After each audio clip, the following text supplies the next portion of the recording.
Jeune Belzile. Belle passe pour Marleau en zone centrale. Marleau a échappé le disque. Et c'est la contre-attaque des Wildcats dénoyés sur l'aile droite. Déborde de Tucker. Ça mène derrière le filet. Elle a mis de l'autre côté. Une passe de l'autre côté. Le but marqué par Mika Cyr. Belle exécution. C'est Alberg qui a aperçu Cyr seul devant le gardien et qui marque le premier but de cette rencontre à 4 minutes et 11 secondes. Oui, exactement, Jean-Paul. Et bel échange ici là, à 3 joueurs là, qu'on est en mesure de récupérer la rondelle derrière le filet. Et Mika Cyr qui, lui, a été laissé fin seul devant Zachary Aymon. Aucune chance pour ce dernier. Et tout ça, Jean-Paul, a débuté avec le revirement en zone neutre. On parle d'importance là, de ne pas causer de revirement. Et malheureusement, là, pour Vincent Marleau, il a échappé le disque à la ligne rouge. Et c'est ce qui a créé le revirement. Mouvement, on est souvent les premiers sur la rondelle. Power play for Moncton. Alors, avantage numérique pour les Wildcats. Sortie de zone qui est coupée, là. Devant le filet, dénoyé! Et finalement, le but est marqué. La rondelle qui a dévié à l'intérieur du poteau. Là, et les Wildcats qui marquent deuxième but, cette fois avec... à 13 minutes et 56 secondes, but marqué en avantage numérique par les Wildcats. Je pense que c'est Cyr qui va avoir le crédit du but. Oui. On n'a pas joué de chance ici là, du côté de Zachary Aymon, alors que la rondelle, on a vu là, le frapper un peu. Elle a dévié sur un joueur. Alberg, sur la ligne bleue, réussi. Il a poussé un peu plus loin, mais on n'a pas réussi à dégager chez les Huskies, là, malgré le fait qu'Arsenault avait la rondelle, clairement. Mais là, Arsenault, dans son dégagement, stoppé par Hudson.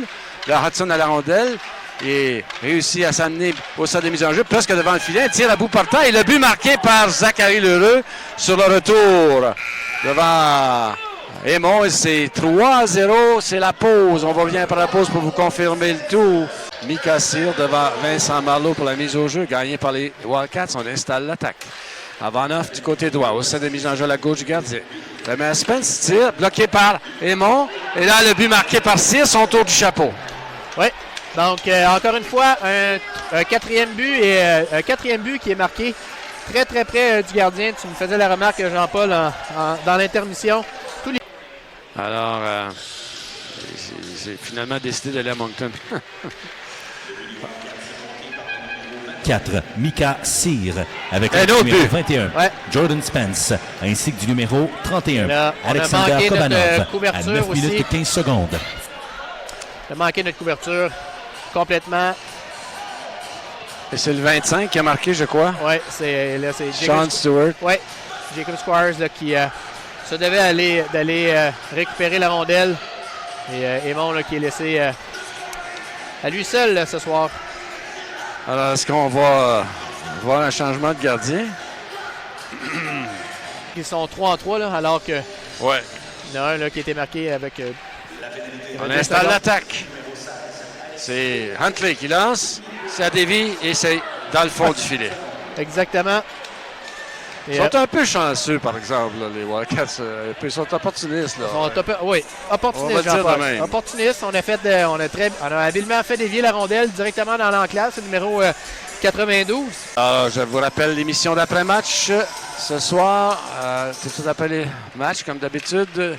On aura comme invité d'anciens dépisteurs des Olympiques de Gatineau et des Remparts de Québec. Et compte! Tire de la ligne bleue, c'est 6-2.